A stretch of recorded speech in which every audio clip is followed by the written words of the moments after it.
Bendito seja o nome do Senhor, porque o Senhor é bom e a sua misericórdia dura para sempre. Graças ao nosso bom Deus, estamos juntos aqui na sua casa, e é um prazer, uma alegria para mim, para o Quarteto Arautos do Rei, a gente ter essa oportunidade sublime de estar com vocês.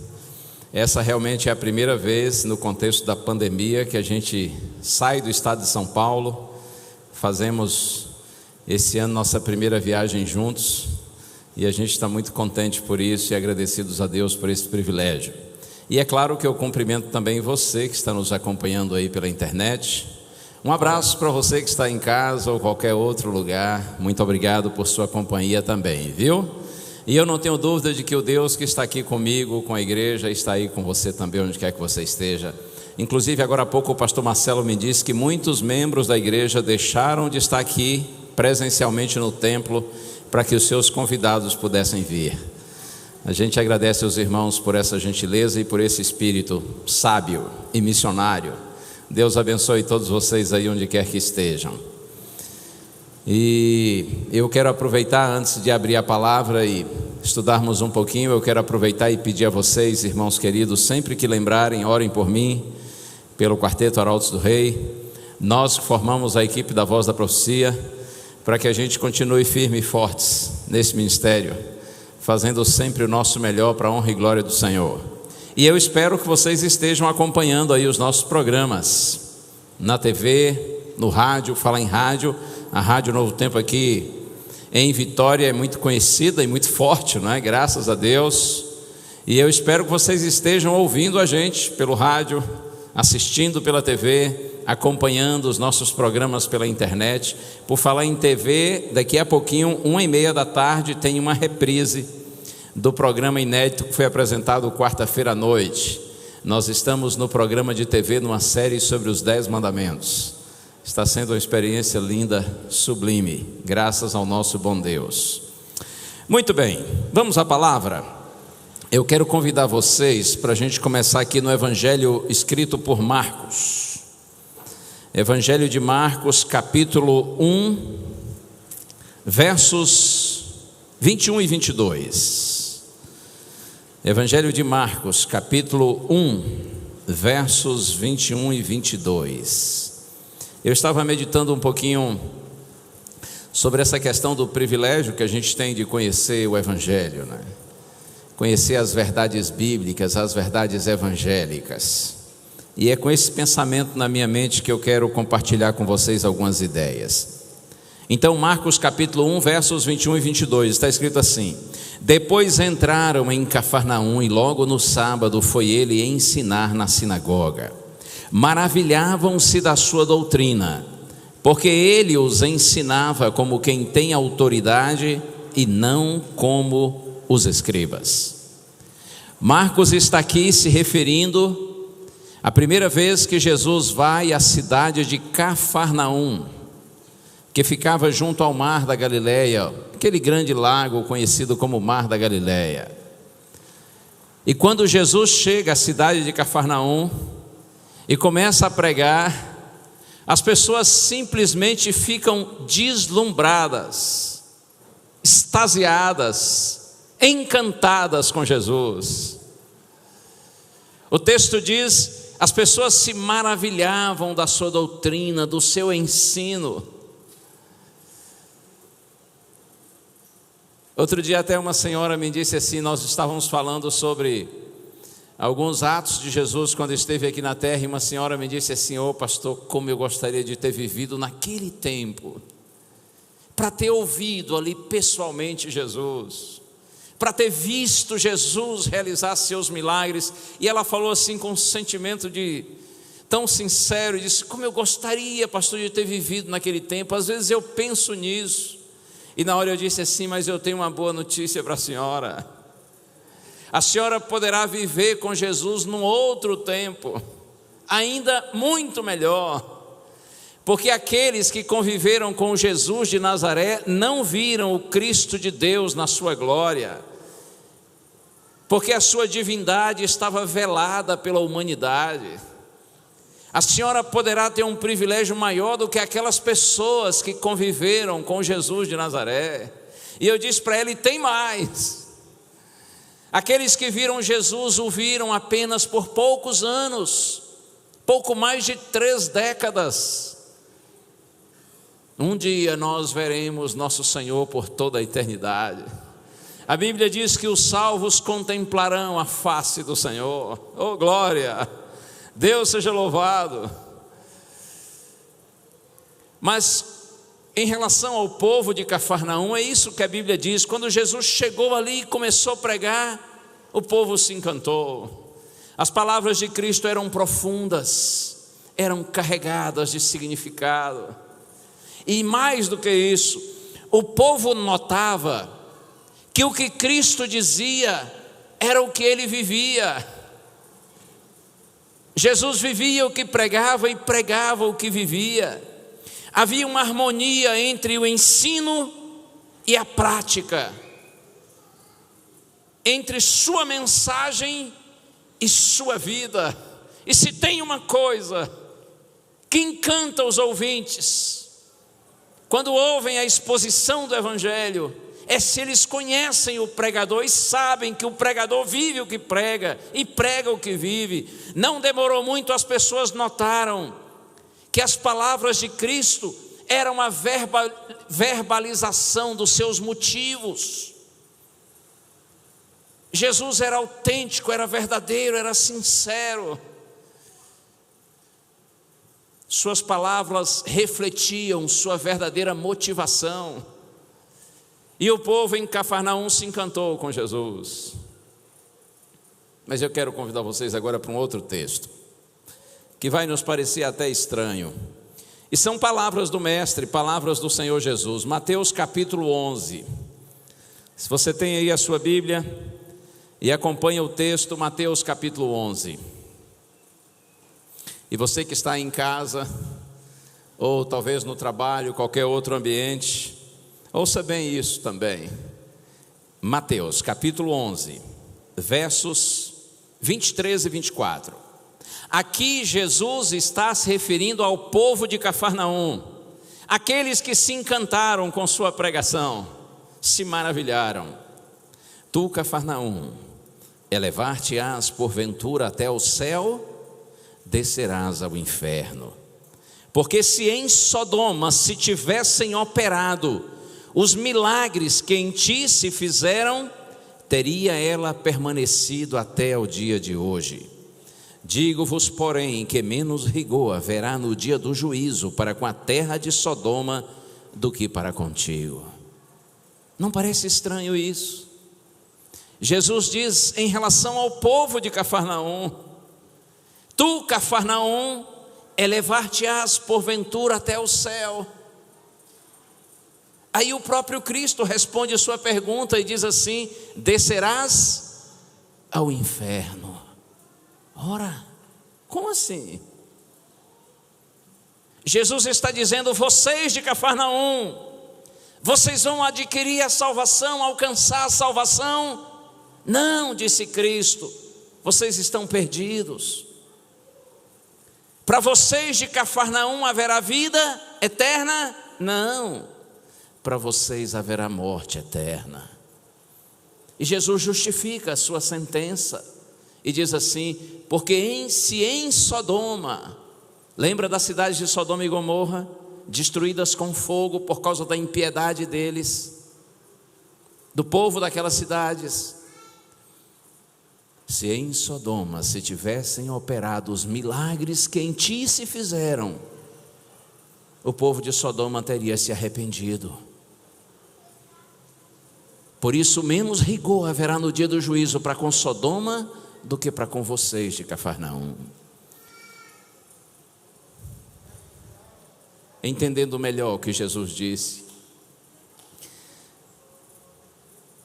diversas vezes durante o ministério terrestre de Cristo, ele foi à cidade de Cafarnaum. O povo de Cafarnaum ouviu uma grande quantidade de sermões que foram feitos por Cristo. O povo de Cafarnaum viu Cristo realizar muitos milagres. Jesus foi tanto a Cafarnaum durante o seu ministério, que Cafarnaum é conhecida hoje como a cidade de Jesus. Se você for a Israel, vai ver que logo na entrada da antiga cidade de Cafarnaum, das ruínas de Cafarnaum, tem uma placa bem grande dizendo assim: Cafarnaum, a cidade de Jesus. Ele nasceu em Belém, ele foi criado em Nazaré, mas de tanto ir a Cafarnaum, de pregar em Cafarnaum, de fazer milagres em Cafarnaum, Cafarnaum ficou conhecida como a cidade de Jesus. E o povo que a princípio se encantou com Cristo, com o tempo se desencantou. Algum problema com o mestre? Ele mudou em algo? Não. Mas as pessoas mudaram. A reação delas mudou diante dos ensinos, dos milagres e da presença de Cristo. Outro dia eu vi um pensamento que é assim: nada endurece mais o coração humano do que ter um relacionamento estéril com as coisas espirituais. Vou repetir: nada endurece mais o coração humano do que ter um relacionamento estéril com as coisas espirituais. Na medida em que o tempo foi passando, o relacionamento das pessoas de Cafarnaum com Cristo se tornou estéril, infrutífero. Algum problema com Cristo? Não.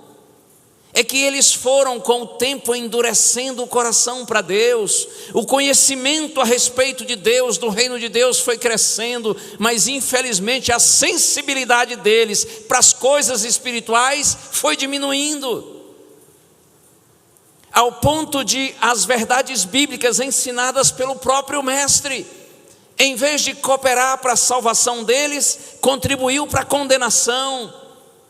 Em vez de levá-los a uma vida de santidade, os conduziu para um coração endurecido. Porque, meus irmãos, é assim: as verdades bíblicas, quando não nos salvam, nos condenam; quando não nos santificam, nos endurecem. É um privilégio enorme que eu tenho e que você tem, nós todos temos tido em nossa geração, de conhecermos o Evangelho hoje como nós conhecemos. O conhecimento bíblico que a humanidade hoje tem a oportunidade de ter é fantástico, é extraordinário. Quantos filhinhos de Deus do passado, sinceros, desejaram ter tanta revelação e compreensão da revelação de Deus como nós temos hoje. Ei, que privilégio esse conhecimento que o Senhor nos dá. Mas nunca se esqueça, o nível de responsabilidade é proporcional à grandeza do privilégio.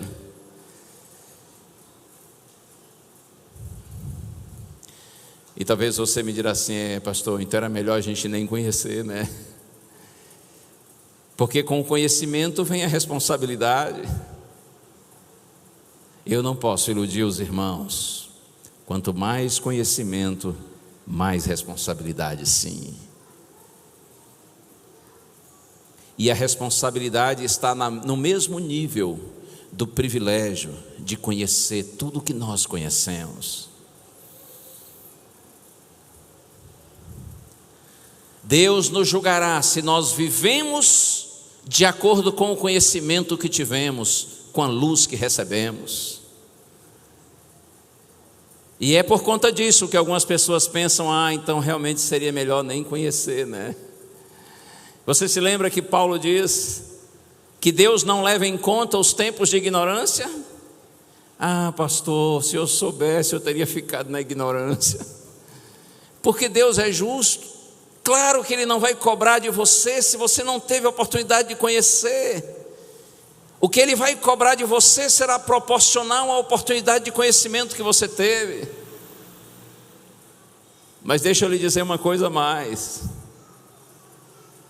No seu julgamento, o Senhor não só vai considerar se vivemos de acordo com a luz que tivemos, mas certamente Ele também vai considerar o conhecimento que por negligência nós deixamos de adquirir. Você compreende? Deus é justo. Ele não cobra de você o que você não teve, não recebeu.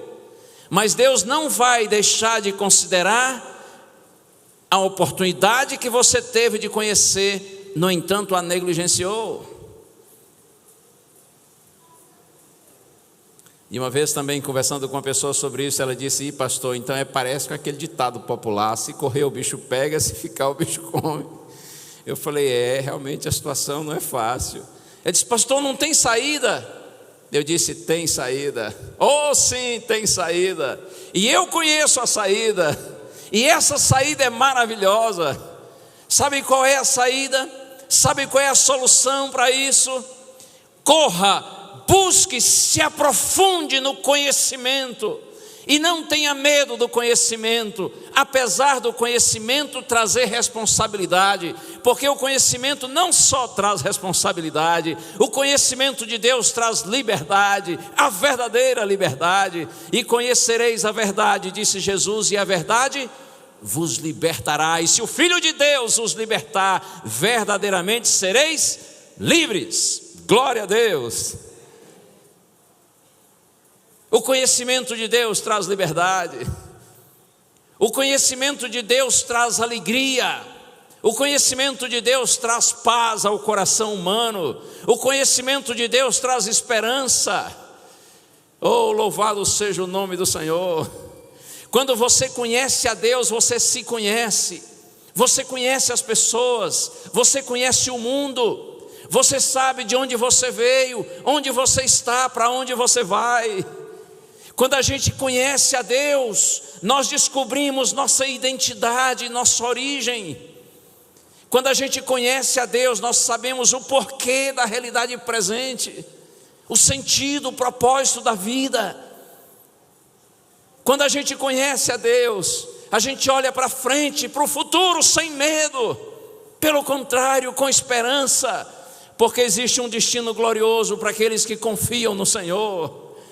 Porque o fim profetizado é o fim dessa realidade caótica, mas será o início de um novo tempo, de uma nova era. Essa sim será uma nova era para os que confiam no Senhor. Quando Deus enxugará dos olhos de seus filhinhos toda lágrima, e a morte já não existirá.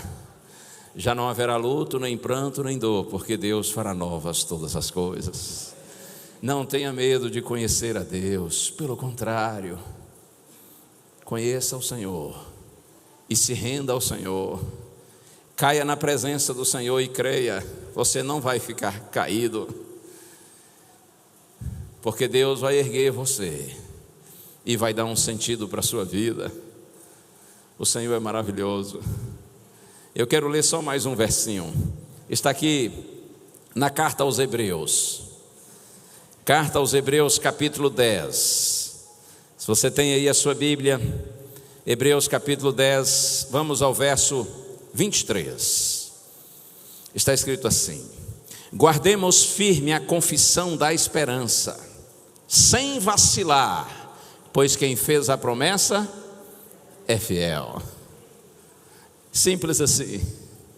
Guardemos firme a confissão da esperança, sem vacilar, porque quem fez a promessa é fiel. Quem fez a promessa foi o nosso Senhor, e Deus não é homem para que minta. Ele vai cumprir o que Ele prometeu fazer. Lembra de Jesus pouco antes de sua morte, quando fez o chamado sermão profético? Mateus capítulo 24, a partir do verso 12, Jesus diz assim: por se multiplicar a iniquidade, a maldade, o pecado, o amor se esfriará no coração de quase todos. Aquele, porém, disse Cristo, que perseverar até o fim, esse será salvo. Quem fez a promessa é fiel. Se você e eu perseverarmos até o fim, nós alcançaremos a eternidade. E Jesus profetizou mais. E na sequência do texto ele disse assim: e o evangelho do reino será pregado em todo o mundo, em testemunho a todas as nações, então virá o fim. Humanamente falando, a gente imagina impossível o evangelho ser pregado em todo o mundo. Se bem que com esse contexto aí da pandemia, a gente viu que é fácil o mundo todo se envolver no mesmo assunto, não é? E de forma completa. Eu não sei como Deus fará para que sua palavra se cumpra e o evangelho seja pregado em todo o mundo, mas eu sei que assim será, porque isso é palavra do Senhor. O evangelho será pregado em todo o mundo, para testemunho a todas as nações, então virá o fim. Mas não se esqueça, é o fim dessa realidade e o começo de um novo tempo para aqueles que amam a Deus e confiam no Senhor. Irmãos, guardemos firme a confissão da esperança, sem vacilar.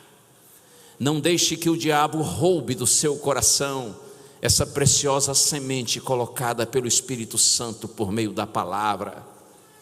Vamos clamar a Deus que nos ajude a termos um relacionamento vivo, eficaz, produtivo com o Espírito Santo, com as verdades bíblicas, para que em vez de sermos condenados por elas sejamos salvos, para que essas verdades bíblicas, em vez de endurecerem nosso coração, que elas nos santifiquem. Guardemos firme a confissão da esperança sem vacilar. Que a experiência do povo de Cafarnaum não seja a minha e nem a sua experiência, pelo contrário, que nós estejamos entre aqueles filhinhos de Deus, que quanto mais vivem e mais conhecem, mais se encantam, mais se apaixonam pelo Senhor e mais são santificados pelo Espírito do Senhor, até que Ele venha e então nós estejamos reunidos todos felizes para sempre, até que o bem vença o mal em definitivo, até que a saúde derrote a doença, até que os sorrisos expulsem as lágrimas, até que a vida vença a morte. Vamos permanecer firmes no caminho do Senhor. Então eu quero fazer um convite agora para você que está aqui, você que ainda não foi batizado nas águas como Jesus foi, você que ainda não foi batizado pela sua própria decisão, mas você tem sentido que Deus está chamando você para isso, ou mesmo você que talvez já foi batizado, mas por alguma razão você se desviou do caminho e sabe que precisa renovar sua aliança com Deus. Eu quero fazer um convite para você, para que você nessa hora, mesmo sem dizer nenhuma palavra aos nossos ouvidos, mas que no seu silêncio, apenas com o ato de se levantar agora, você esteja dizendo para Deus e para nós: eis-me aqui, eu quero me preparar para um dia ser batizado, porque eu sei que Deus está me chamando, e eu quero que as verdades bíblicas me salvem, não me condenem. Eu quero ser santificado por esse conhecimento e não endurecido. Eu quero pedir a Deus que me dê sensibilidade espiritual, para que eu possa me aproximar dele e não me afastar. A gente não vai batizar você agora, mas a gente vai agora orar por você, para que Deus abençoe essa sua decisão e esse seu propósito. Tem alguém me assistindo aí, que não foi batizado ainda nas águas, ou que já foi, mas se desviou? Você também quer se entregar a Jesus agora? É claro, óbvio que eu não posso ver você, mas o Senhor está lhe vendo, o Senhor está aí com você. E se você também está tomando essa sua decisão, eu lhe peço, levante-se aí, em frente do computador, do celular, seja como for, levante-se aí em frente da tela, porque eu quero incluir você também nessa oração. E eu já aproveito e quero fazer um convite para você. Assim que possível, venha à nossa igreja, aqui, Igreja Adventista Central de Vitória. Venha à nossa igreja, você será muito bem-vindo. E se você não mora por aqui, mora longe daqui, procure uma igreja adventista mais próxima de sua casa. E se você não sabe onde tem, é só entrar nesse site, encontreumaigreja.com.br. Assim você descobre a igreja adventista mais próxima e vai lá e diga: olha, eu tenho ouvido o evangelho, tenho crido, eu aceito, eu quero ser batizado. E os irmãos vão orientar você, e o pastor vai batizar você, para que você também faça parte do povo de Deus, e todos nos preparemos para o encontro com Jesus. Aceita o chamado. Durante a música, se você tomar a sua decisão, levante-se também, e a gente em seguida vai orar. Ouça a música.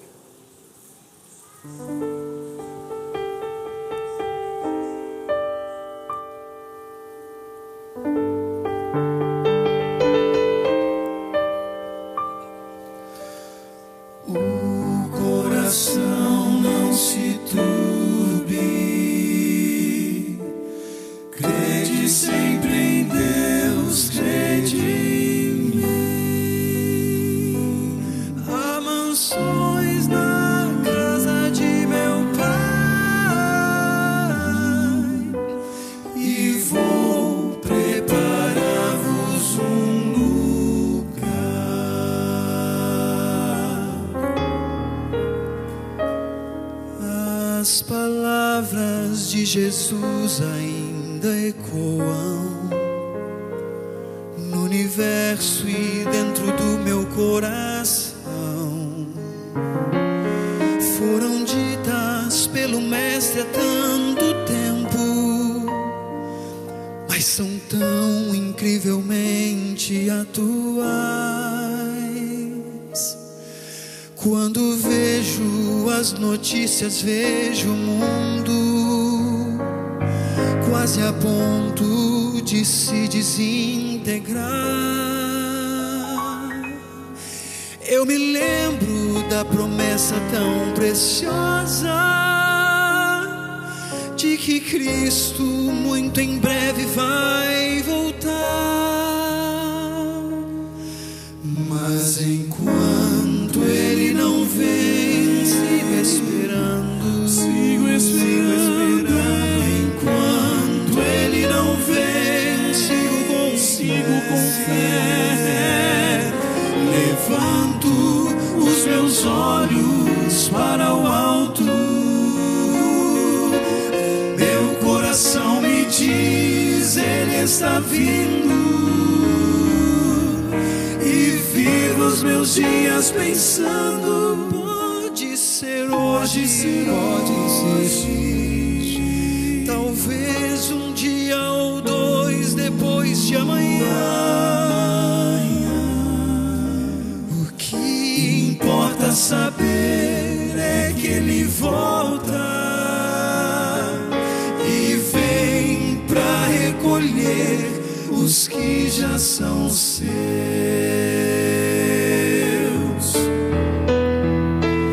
Meu maior desejo um dia é abraçá-lo e lançar-me aos seus pés em gratidão. Contemplá-lo face a face com os anjos e tocar as mãos feridas lá na cruz. Quando penso que esse dia está chegando, quando o mal já não mais existirá, eu me animo e renovo as minhas forças, na certeza de que o céu será meu lar.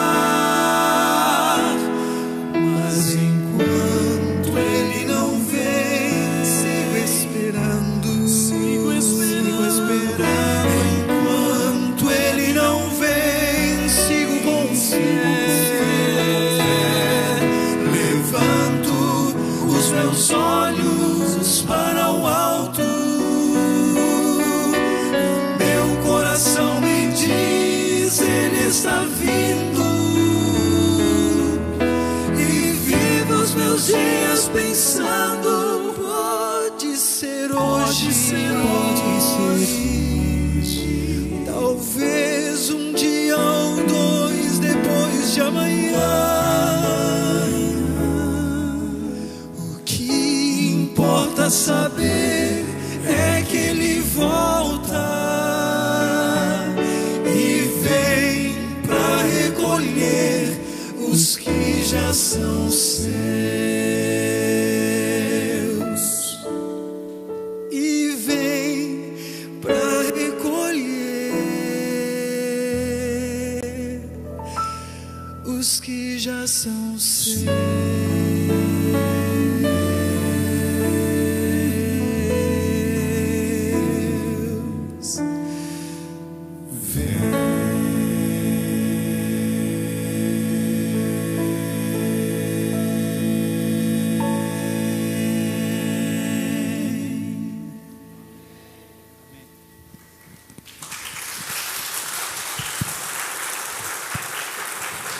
Eu não disse para vocês que essa é uma canção linda?